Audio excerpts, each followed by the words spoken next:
نبی دنیا سے جا رہے ہیں، دنیا سے جانے کا وقت ہے، 12 ربیع الاول ہے، پیر کا دن ہے، 7 جون ہے، 11 ہجری 633 عیسوی۔ جبریل نے آ کے صبح آپ نے ساری بیگمات کو بلایا، رخصت فرمایا، ملاقات کی، بیٹے کو بلایا، کان میں کہا میں جا رہا ہوں۔ وہ رونے لگی، رو نہیں، سب سے پہلے تیری میری ملاقات ہو گئی۔ 6 ماہ بعد بیٹی بھی پہنچ گئی باپ کے پاس۔ پھر داماد کو بلایا، ان کو ان کا سر اپنی گود میں رکھا، کمر پہ ہاتھ پھیرا، دعا دی، رخصت فرمایا۔ آخر میں اپنی آنکھوں کی ٹھنڈک کو بلایا، کون؟ حسن اور حسین، کہ میری آنکھوں کی ٹھنڈک حسن اور حسین، میرے جنت کے پھول حسن اور حسین۔ یوں لیا، حسن کو یہاں سے لیتے تھے، حسین کو یہاں، حسن کو ادھر اٹھاتے تھے، حسین کو ادھر اٹھاتے تھے۔ حسن سر سے لے کر کمر تک پورے اپنے نانا کے مشابہ تھے، کمر سے پاؤں تک اپنے باپ کے مشابہ تھے۔ حسین اس کا الٹ تھے، سر سے لے کر کمر تک اپنے باپ کے مشابہ تھے، کمر سے لے کر پاؤں تک اپنے نانا کے مشابہ تھے۔ اس مشابہت کی وجہ سے آپ کہا کرتے تھے حسن میرا بیٹا ہے، حسین علی کا بیٹا ہے۔ آخر میں ان کو بلا کر یوں لیا، اور ساتھی آنسو ٹپ ٹپ ٹپ ٹپ ٹپ ٹپ۔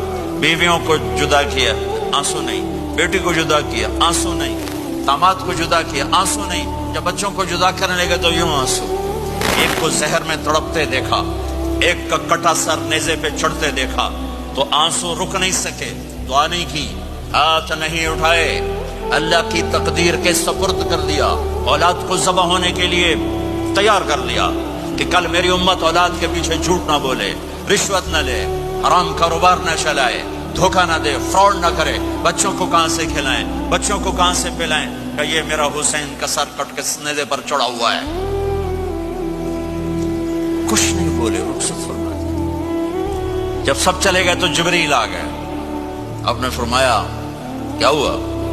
خاموش کھڑے تھے، کہ موت کا فرشتہ دروازے پر ہے، اندر آنے کی اجازت چاہتا ہے۔ اپنے نبی کا مقام دیکھو، موت بھی پوچھ کے آتی ہے۔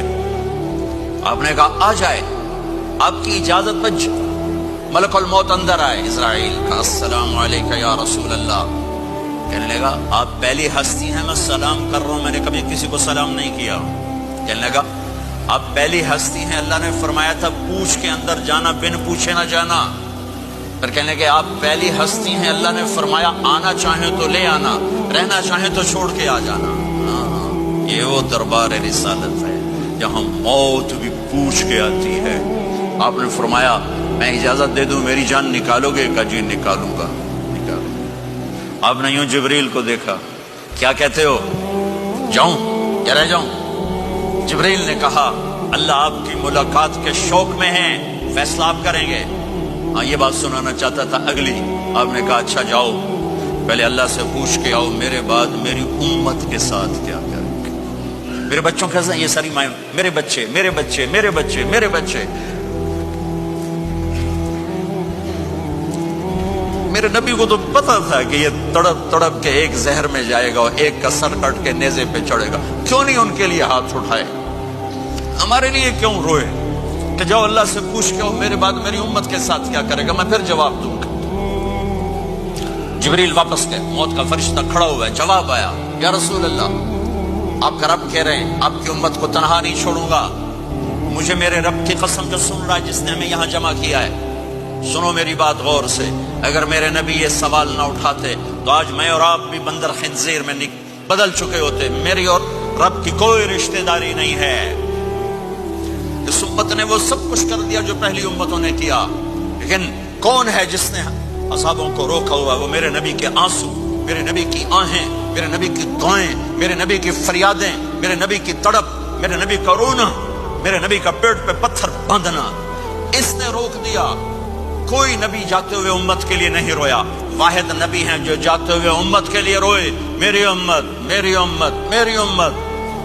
کوئی رابعہ بصری بعد میں آئیں گی، کوئی جنید بغدادی بعد میں آئیں گے، باغی، بغاوت، اور پھر وہ روئیں، اور پھر وہ تڑپیں، اور پھر وہ دعائیں کریں، پھر وہ کہیں یا اللہ میری امت میری امت میری امت۔